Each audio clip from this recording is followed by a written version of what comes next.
Now is the rest on the formal validity that we have discussed. So this slide, by this time, I think the class should be very familiar with the formal validity. So writing, testator signature, and attestation. Okay, witnesses attestation. Now this is section 6 that we talk about. This is the second exception to the formal will. The first exception is section 5, subsection 2, in formal will. And this section 6 is privilege will.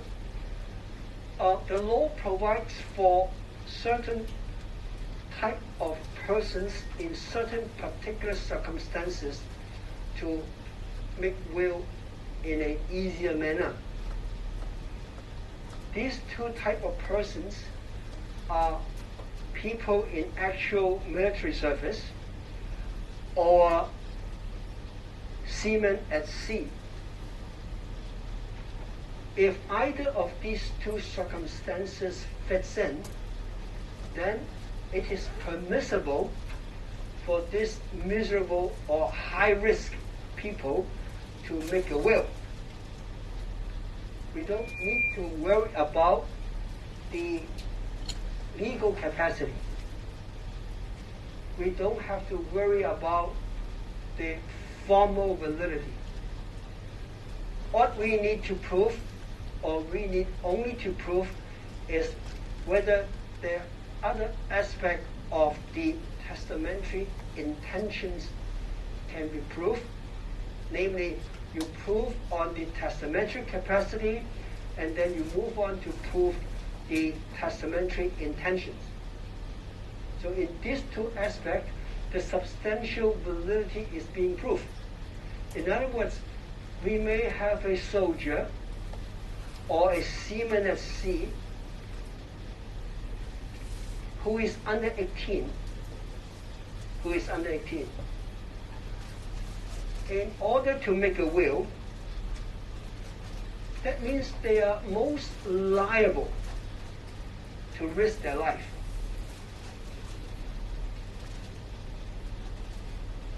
Either at war or difficult sea situation like typhoon.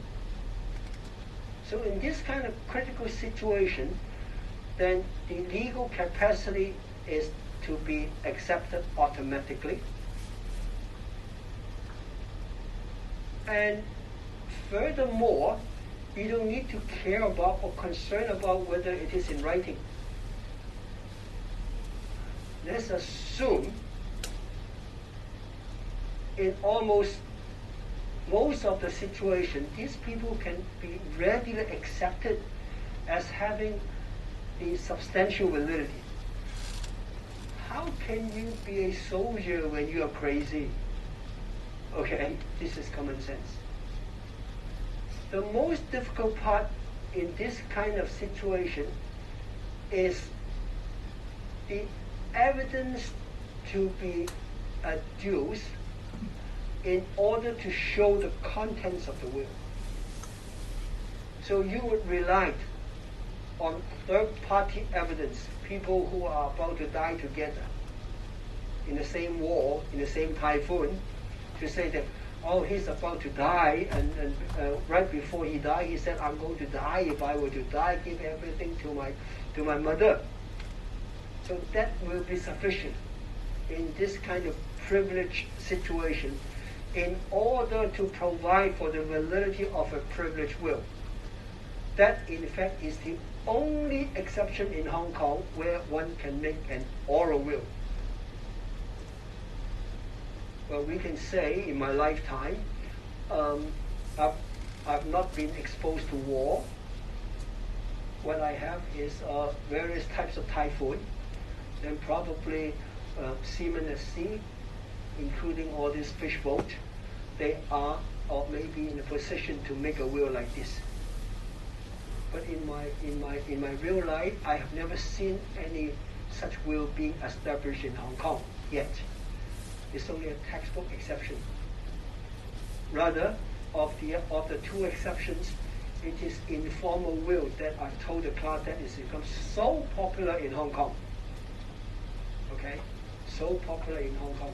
Then that has come before the court, and the court has, under various opportunities, make judgments, rule in favor of this informal will.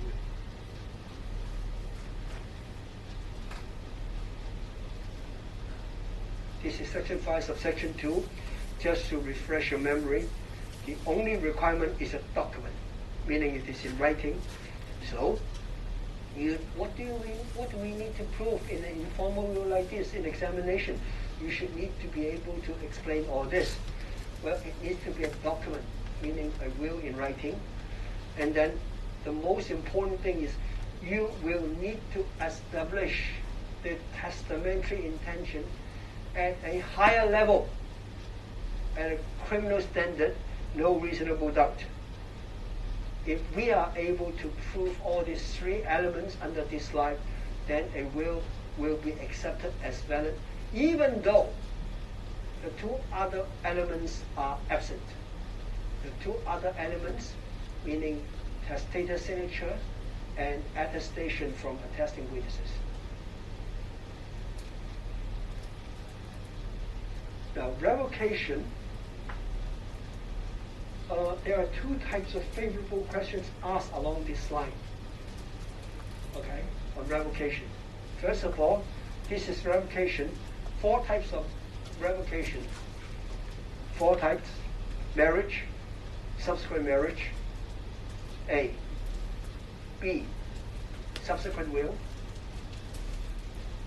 3, subsequent revocation. 4, destruction.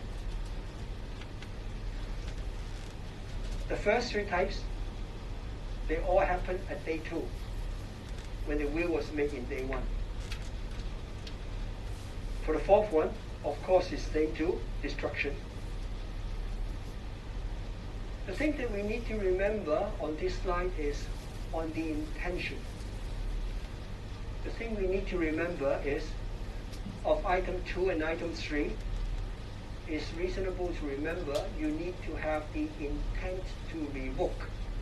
R-E-V-O-K-E. In other words, you need to prove the act and also to prove the intention. As to item 4, the same also apply. You need to have the act of destruction. But here the caution word is we also need to have the intention to revoke, not just intention to destroy. Please qualify this. The law says you need to have the intention to revoke by way of destruction. The line of difference is very small because quite a few decisions show that if you have an act of destruction together with an intent to destroy, very easily can be argued that this is a conditional intent. So act of destruction in various decided cases is being accepted only as a conditional intent.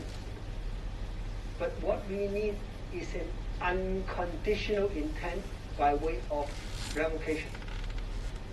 So in summary, item 2, 3, and 4, we all require the intention to revoke, meaning an absolute intention.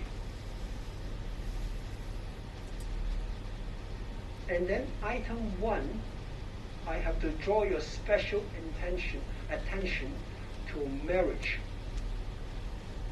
There is a very small exception, but the general rule is day 2 marriage will automatically revoke a day 1 will. Okay? No need for intention to be proved. All we need to prove is day 1 there is a will, day 2 there is a marriage. That's it. The whole will is revoked automatically by the day 2 marriage. So please pay attention to this. The only small exception is by the law that says, oh, if you can find, you can prove that the testator has the intention when he make a will and he make a gift that he intended that the will, under the will, that he is going to marry someone which he in fact has married. The usual example is, well, I can see, I can find from the will, I can prove from the will that, well, when day one testator make his will, he intended to marry his fiancée very soon. So that was the intention at day 1 when he made the will. What is important here is, in this exception here, is in day 2, testator did actually marry his fiancée. Not any other woman, but the fiancée that he has in mind when he made the will at day 1. So that is the only exception. Other than this small exception, all the will made at day 1 will be automatically revoked by the day 2 marriage. In past exam, we have asked students to say, please name the 4 types of modes of revocation of will. So these are the slides. I have mentioned to the class about destruction. It is the intention to revoke, not just an intention to destroy, always, but very often interpreted as a conditional revocation. We need an absolute intention to revoke. The other thing is about the act of revocation, which is important to remember. Remember, the act of revocation, similarly like the making of a will, similar requirement if by a third party. This revocation by a third party requires 2 elements to be satisfied. Element 1 is by the testator instruction. Element 2 is to the act being done in the presence of the testator. Okay? You make a will, you can ask somebody to make a will for you, okay, and sign it for you, but in your presence. To revoke a will, similarly, you can ask someone to revoke the will for you, but under your instruction and also in your presence. Sometimes examination question will ask purported revocation by letter or by telephone. Okay? Testator make a telephone, testator write a letter, send it to a third party. Mr. Third Party, please revoke the will for me. Usually by way of a letter or telecon by the testator to his solicitors, when the will is kept at the solicitor's office. So the testators write a letter, give instruction to his solicitor. Please revoke the will for me. And the solicitor actually revoked it, or this third party revoked it. Yet, by this line, you should remember carefully that this kind of revocation is invalid, for the reason that this is not revoked in the presence of the testator. The consequence is the will remained valid.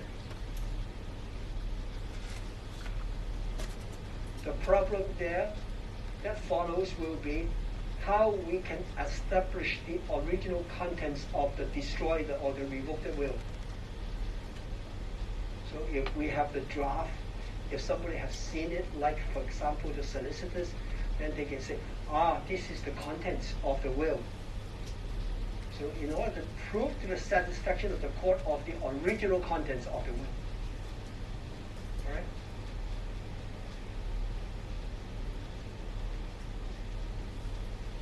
There is something to remember. This is a presumption. The presumption it operates like this. Day one, testator make a will.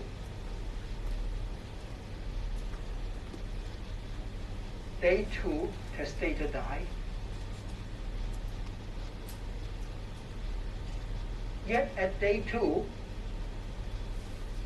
the will cannot be found.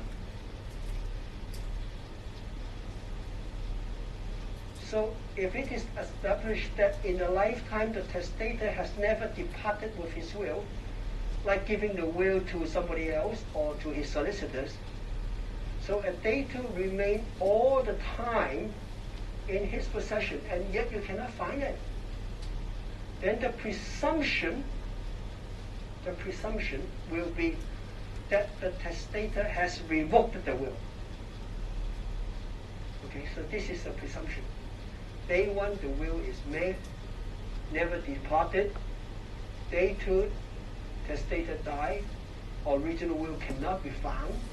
Presumption, testator have revoked the will.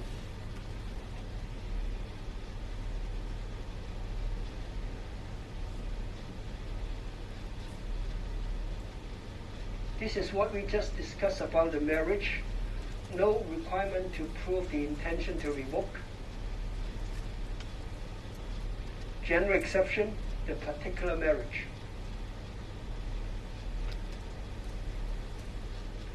Now this part comes out several times on previous examination questions. What we have discussed so far is day one, there is a will. Day two, there is a marriage.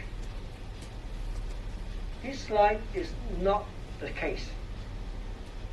This slide applies to the situation of day one, there is a will.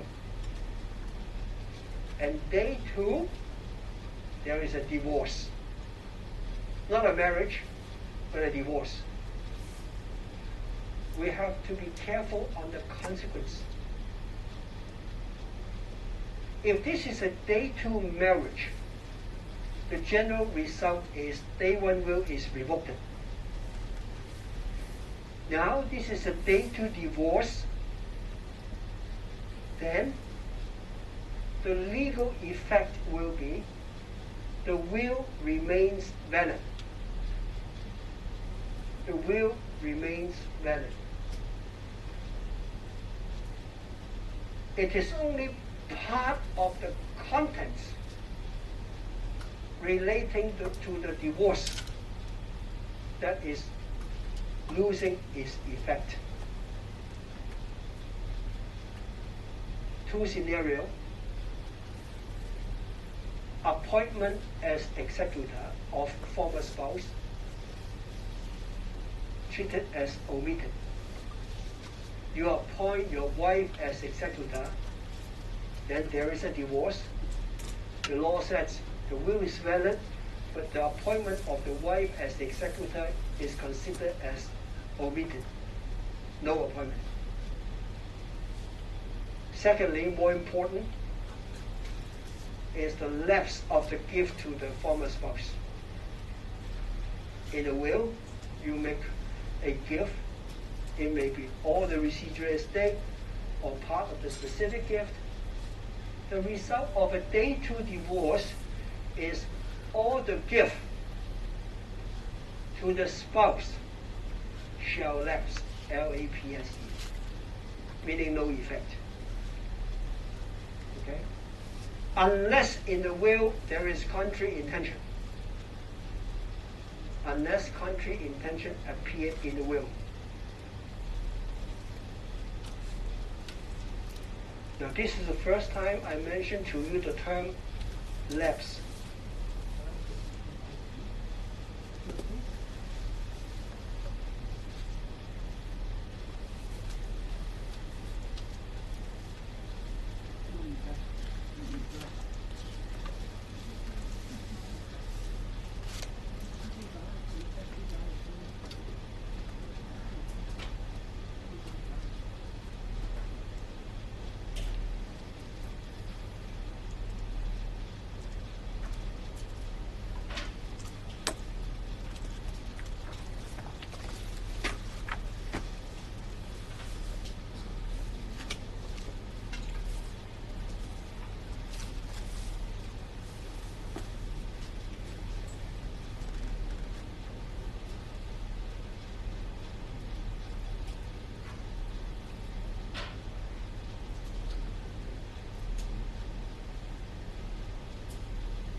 Come back to life again.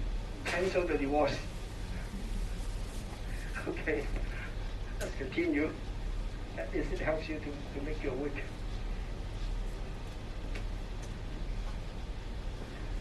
Sometimes it will come out, it will operate like this. In a will,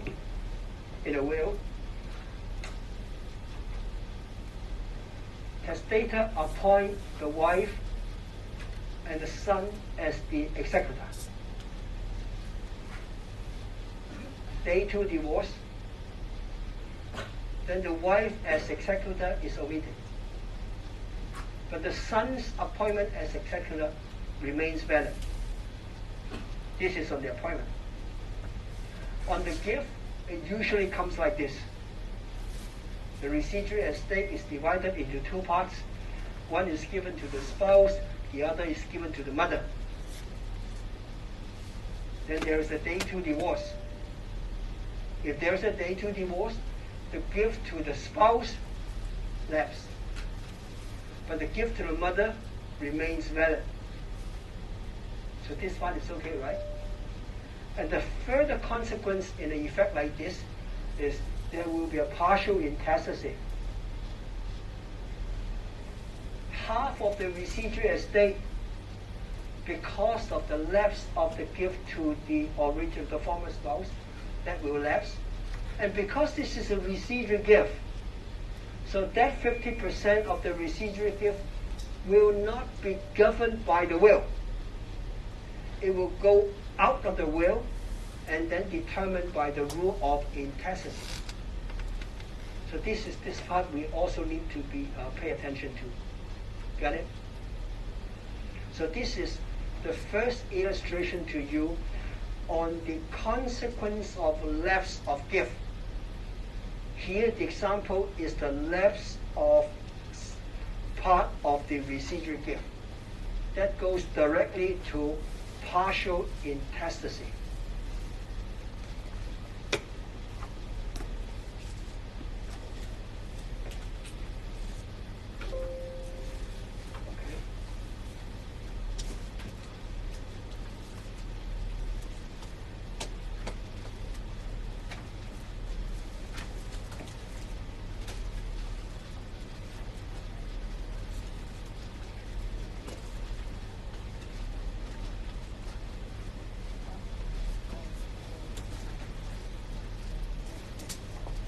This is a good continuation on gift and on lapse on gift. All right? There are 3 elements that we need to remember.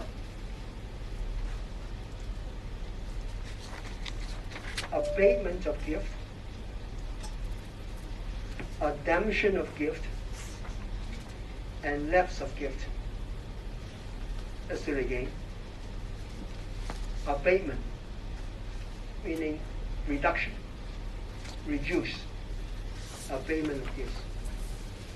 Number 2, redemption of gift, redeemed, meaning cancel. Meaning the gift is cancelled, meaning no more gift. And the third one, it is this comprehensive term, lapse of gift. In order to fully understand the legal consequence, one very important thing that we need to bear in mind is on the nature of gift involved. Now, we will see that there are different types of gifts in a will. There may be gift of money. I give $5,000 to my mom. This is what we call a gift of money. In legal jargon, this is a pecuniary gift. Pecuniary meaning involving money. This kind of pecuniary gift usually is by way of general gift. I give $5,000 to my mom, meaning I give any $5,000 from my assets in order to, as a gift to be given to a designated beneficiary who is my mother. All right? And then I give my watch to my son. I give my watch to my son. A watch is what we call a chattel. We can understand it as an item of gift. There is a clear distinction between I give my watch to my son on the one hand, and I give a watch to my son on the other. Let's do it again. I give my watch to my son. I give a watch to my son. So the key word is my, M-Y, and a. Both are gifts of particular item, particular chattel.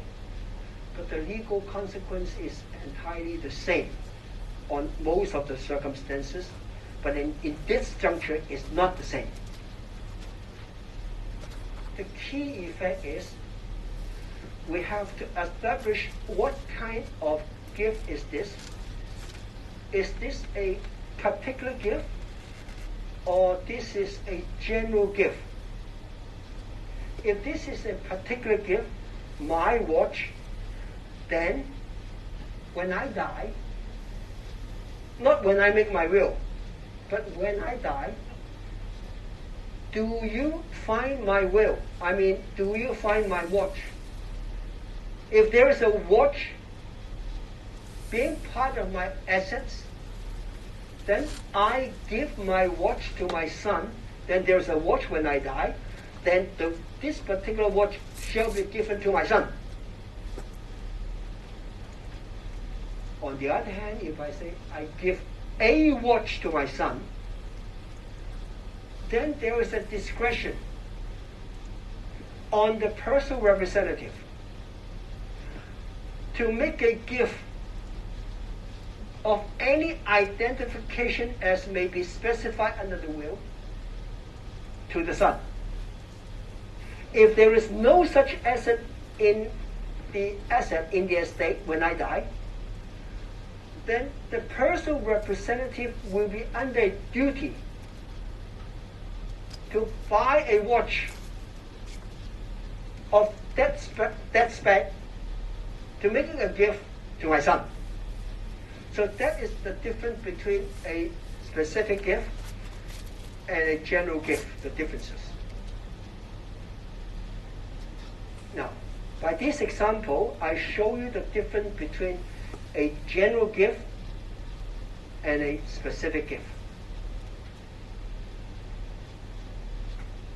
I give $5,000 general gift. I give my watch specific gift. This is one aspect. The other aspect, in my will, when I die, I give everything to my wife. Everything to my wife. that comes in at a different scenario. This is what we call an unspecified everything.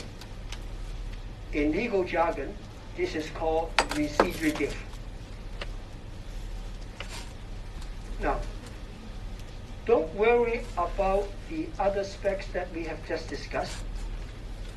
In order to address the problem of this lapse of gift,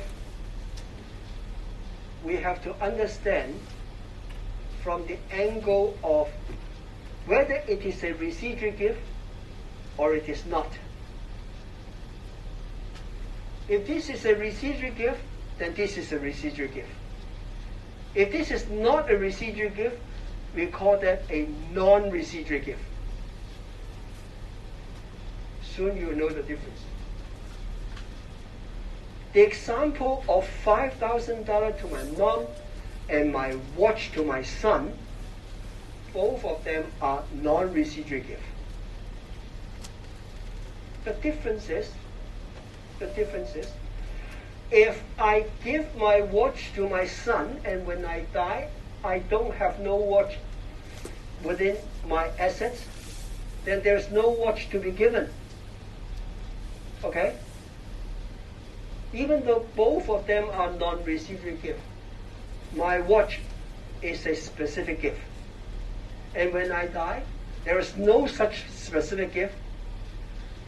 Since there is no specific gift which can be given under my will, because there is no such specific gift within my assets, then we say this kind of cancellation of gifts is what we call ademption. Ademption. A-D-E-E-M. Well, this is in the slide. We'll come into that. Either word, B-E-R-B, verb is ademned, or as a noun, ademption. All this applies to the same thing. The gift no longer can be made because there is no such assets to be identified. So this is ademption. This is non-residual gift. But the same thing, the general pecuniary gift, I give $5,000 to my mom. Since this is general, this is unspecific, therefore this gift cannot be cancelled. As long as in my assets there are money enough on this $5,000, the money will then have to be given to my mom as a non-residual gift. So far so good, huh? All right. The other thing that we need to remember, for administration of estate, there are two different scenarios. One, Mr. Wong died with what we call an insolvent estate. Insolvent, bankrupt. When I die, all my assets are not enough to pay off all the debts. This is insolvent. As a starting point, if this is an insolvent estate, whether I die with a will or without a will, same consequence. No beneficiary can assert any claim. Because when I die, I'm totally broke. Ain't got nothing to be claimed by the beneficiaries, whether will or no will, whether testate or intestate. Follow? This is insolvent estate. The thing I need you to remember at this juncture is this. This is not an insolvent estate. When I die, I got more money to pay off all my debts. This is solvent estate. S-O-L-V-E-N-T, solvent.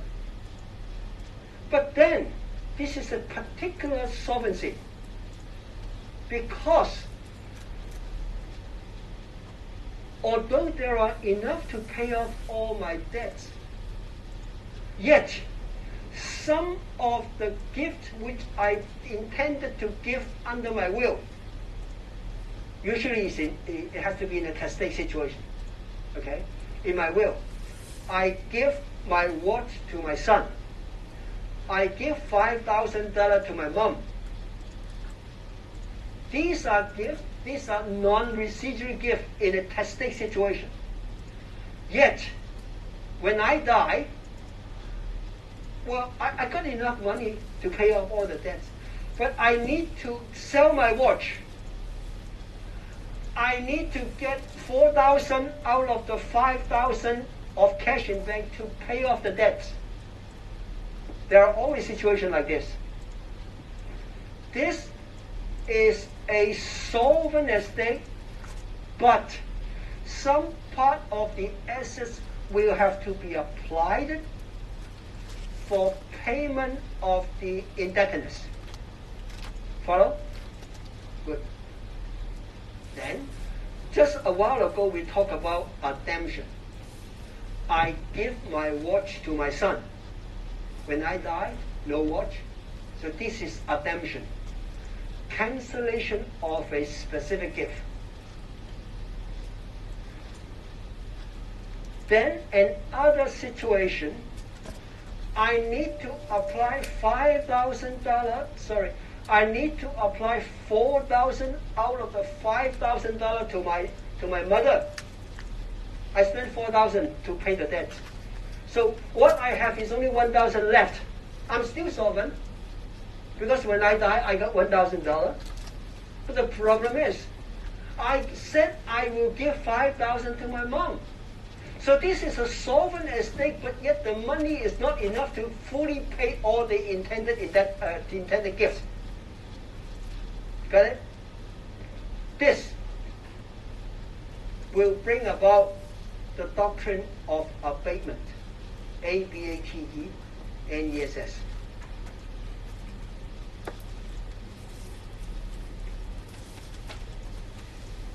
Redemption and abatement both apply in non-residual gift.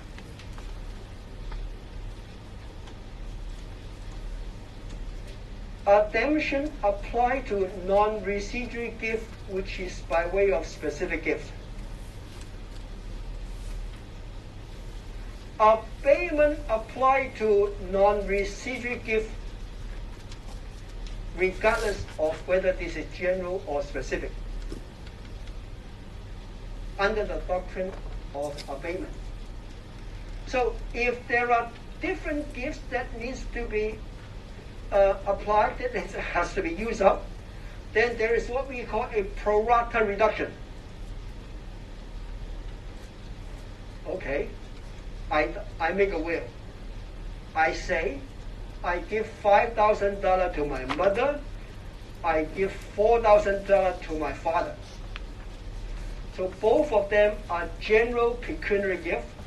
They are part of the non-residual gift.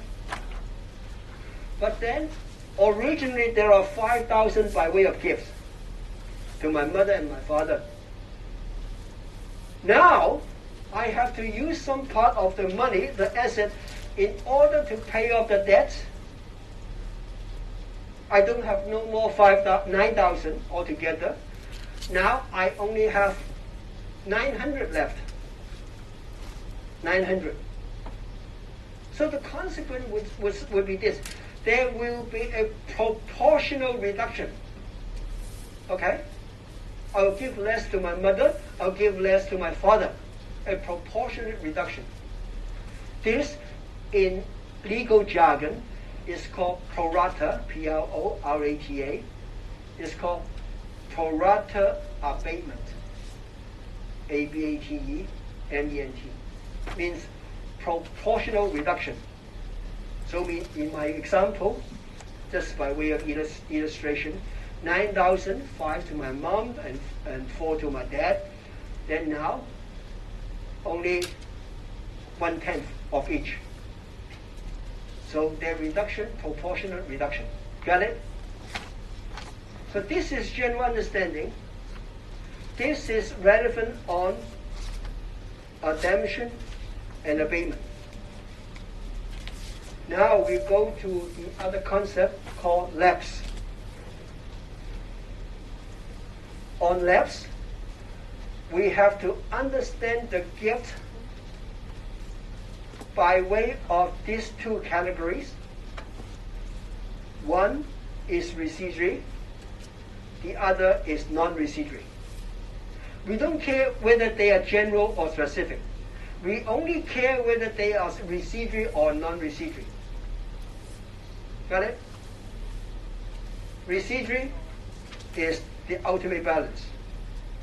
Non-residuary is a gift which is not part of the residuary.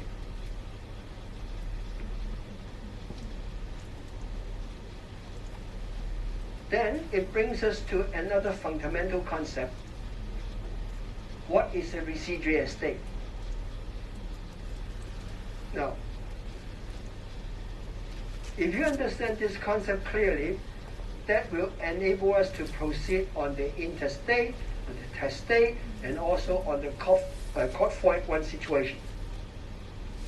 All these have a related concept to do with residuary estate. Residuary estate means the final balance after all other payments. After all other payments. In the PowerPoint, we will see that there are different payments. First of all, no will. If Mr. Wong died without a will, there will be the gross estate. I got 10 million. But of that 10 million, you have to pay the expenses, the debts, right? You have to pay the tax. Let's say there is 1 million. So 10 million gross, less 1 million expenses. So there is 9 million left. 9 million is residual estate on intestate situation. All right? So this is a general set. Second, in order to complicate the situation a little bit, I make a will. Mr. Wong died with a will. In my will, I give $5,000 to my mom. I give the rest to my son. So, again, if I have 10 million gross asset,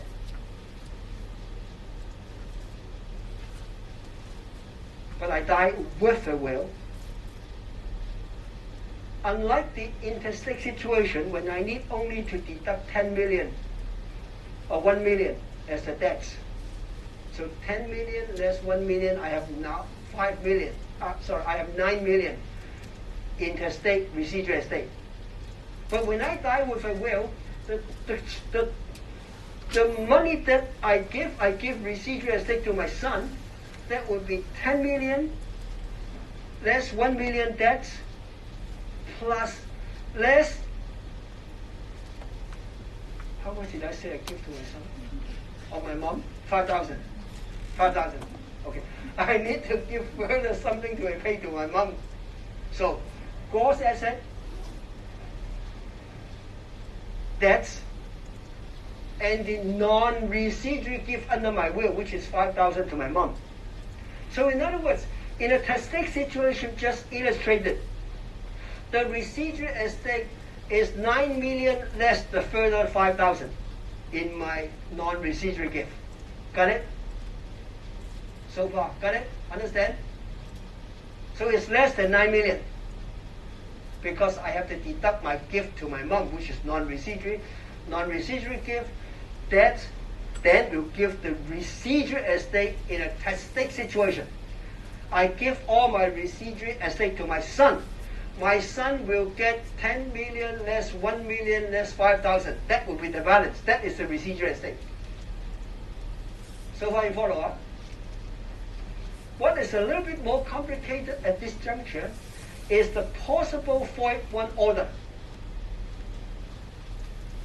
Okay, he is my boyfriend. Okay, I have been supporting my boyfriend when I die. So, regardless of I die, testate or intestate, we said under void 1, chapter void 1, my boyfriend can apply to the court for payment for his maintenance out of my property, out of my asset. If the court allows payment of, let's say, 2 million to my boyfriend, that will vary our understanding of the residual estate. Let's do it again. I have 10 million. 1 million debt. 5,000 to my mom.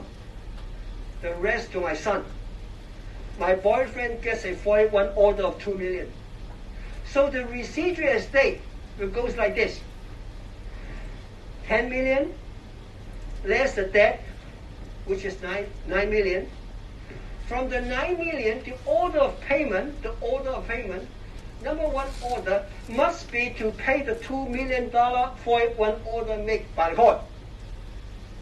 So 9 million, 10 million, less 1 million, we have 9 million. 9 million, we have to deduct the 2 million to my boyfriend. So there is only 7 million. With the 7 million, then proceed to pay 5,000 to my mom. So it's 6 million odd. Then my son, now the residual estate will be 6 million odd. Got it? This will be the total situation of the residual estate that I need you to understand.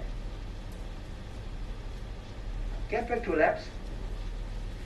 If you understand this picture thoroughly, that is to say, residual estate under 3 different scenarios: interstate, estate, additional complication of 41. Then let's go back to labs. Labs draws a distinction on non-residual and residual. Non-residual and residual. The thing we need to remember is, what is the consequence of a gift that fails? A gift that fails means a gift that lapses. A gift that fails, you need to ask, what kind of gift is this? We have 2 choices. Either non-residual or residual. Very simple. You need to answer further is, what is the consequence of a failure of a non-residual gift, on the one hand? And what is the consequence of a failure of a residual gift, on the other? The answer will be this. If this is a failure of a non-residual gift, this failed part will go and form part of the residual gift. This is common sense. All right? The only problem with you is this or is this not a non-residual gift? In other words, what is the nature of this gift that fails? If now you understand this is non-residual gift, 5,000 to my mom, this failure of the non-residual gift, the $5,000 will sink and form part of the residual gift. Then the legal consequence is, who will get the left gift? Usually, a question will be asked like this. Okay, original beneficiary, new beneficiary. I give $5,000 to my mom. If my mom dies before me, the gift shall lapse.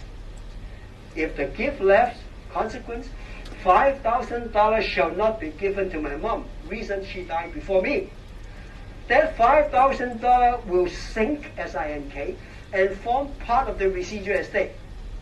Since I give the rest to my son, that $5,000 will increase, expand the pool of the residual estate, and everything, original residual estate plus the additional $5,000 will now form altogether the new residual estate.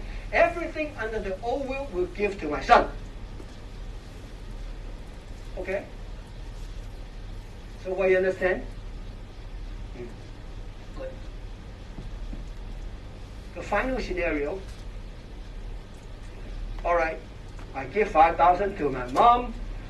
I give the rest of the residual estate to my son. Now, there are different scenarios.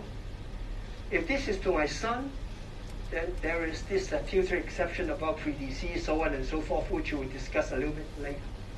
Let's assume that my son, nothing to do whether he died before me. He survived me. My son survived me. But then, he killed me, and I died. Because he killed me, this is one of the reasons of lapse. Because the residual beneficiary because a beneficiary killed the testator, the doctrine of lapse kicks in.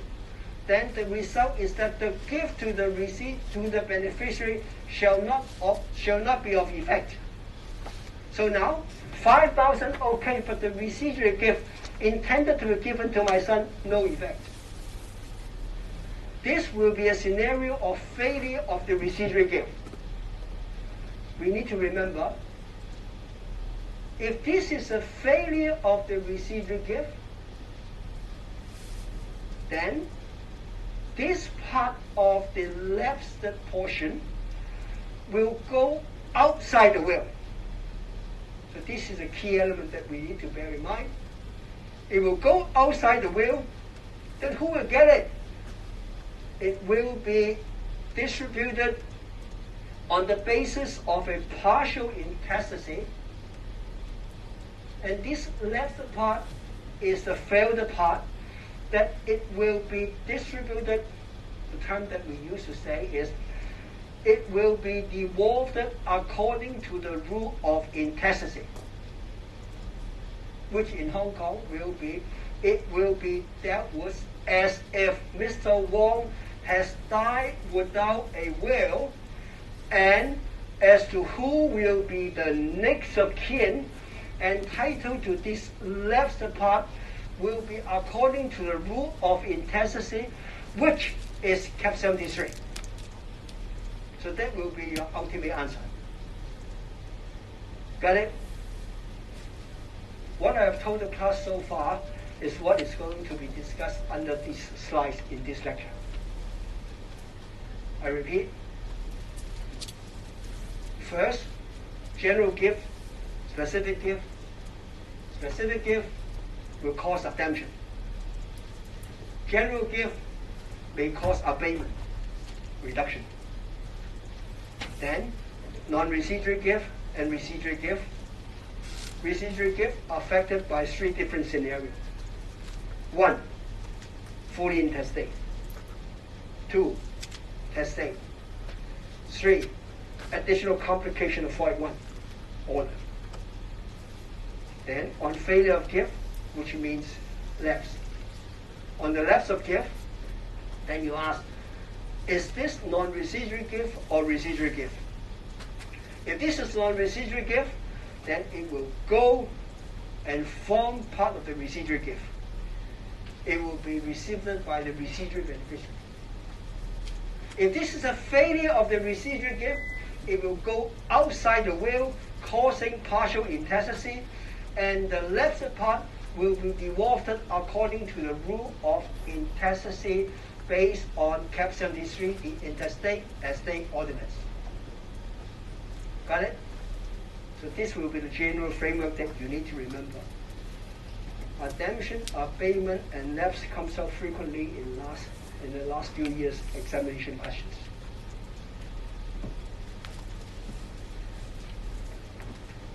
I will need a few more minutes just to make sure that you understand the slide. Okay?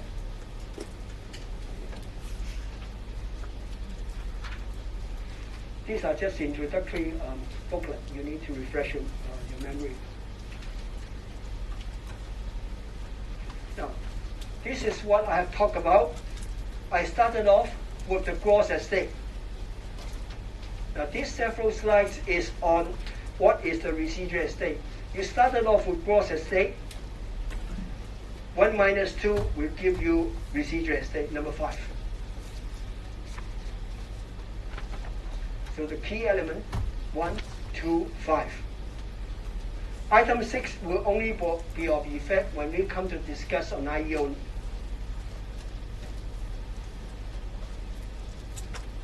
Then, testate.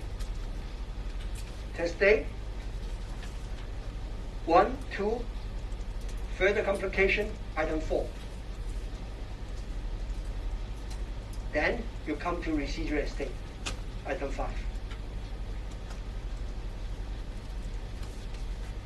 So this is second scenario, estate situation. The third scenario is where there is a 481 order made by the court for maintenance. Then it is this one, 1, 2, 3, 4, 5. Gross estate minus debt, minus 481 order, minus testate non-residual gift will give us the residuary on the testate situation as affected by 481 order. Again, item 6 is only relevant when we talk about intestate situation. So for students who find that you don't understand this element of residual estate, I strongly recommend you to read the 3 slides together. Then you should be able to understand them. At that juncture, don't need to worry about item 6 in order not to complicate your understanding. Got it? The emphasis is, what is residual estate?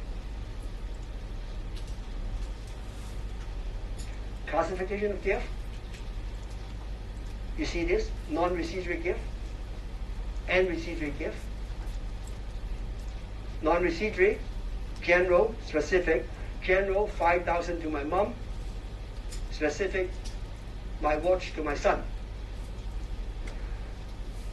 Demonstrative gift is a slightly different element. I'll talk about next time. Don't want to complicate you. All right? Then residual estate is a residual gift. Now for this slide, just in a table form, same element, non-residual, residual. The emphasis of this non-residual and residual is just to show you the possible consequence on such failure.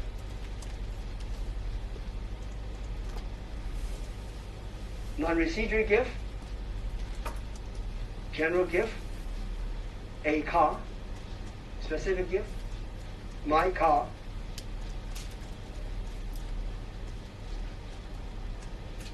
pecuniary legacy. Again, there is these 3 different specs, but generally, money gift, pecuniary gift is general gift. 99%. Very rare will we use specific pecuniary gift. You usually just name a figure. So pecuniary gift usually part of non-residual gift. Class gift is a different element. Class gift is the gift to give all beneficiary or any beneficiary that falls within the definition. I give my residuary to all my children. So anyone within the definition of all my children or my children will come as a class, will be entitled to gift. The only thing need to point out is, as long as there is at least one person that satisfies this definition, there shall be no lapse. That is the only feature to remember. This slide is not class gift. Sometimes students find it very difficult to understand the concept of class gift, so I changed the slide to illustrate class gift and not class gift.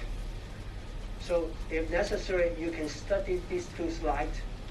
I specified A, B, and C, although they're all 3 children, but I have specified their name. So this is not class gift. Okay? So just highlight the title and probably will enable you to understand later on. Distribution of estate. Now, for those of you who remain awake, you will remember this term now. Solvent, insolvent. Remember, insolvent, beneficiary has no claim, no say. Solvent, well, money enough to pay all the debts. But then, in item 2, reduced payment, this is abatement. Item 2 is the doctrine of abatement. Give me 1 minute more. Distribution of estate. If there is abatement, then this is still solvent. But some beneficiary, their share will be less. So they are subject, they are affected by the doctrine of abatement. Not lapse, they still have something, but just reduce. Now, this is failure of gift, loss of effect. Here, there are 4 types of lapse. 4 types of lapse. In each lapse, there may be some exceptions. Don't worry about the exception for the time being, so that we understand the doctrine of lapse better first. Lapse, beneficiary die before the deceased. Particularly, beneficiary die before the testator. Generally, beneficiary named cannot take the good, cannot take the gift. Second, gift to spouse. This is subject to day 2 divorce. Remember, this is not day 2 marriage, but day 2 divorce. Number 3, attesting witness. Mr. Wong make a will.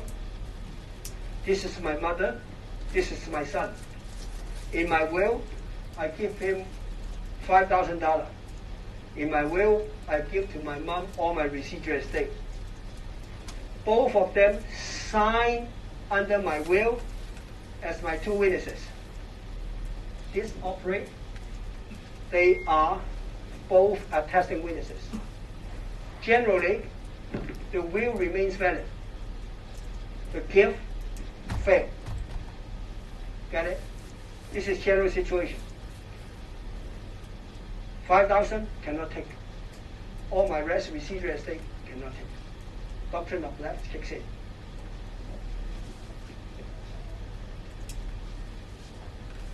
Forfeiture, this is the last one, I'll let you go. Forfeiture, again, example. My son kills me. I give nothing to him. This is what we call the rule of forfeiture. The rule of forfeiture. That's it for this evening. Next time we'll continue to talk about lapse in order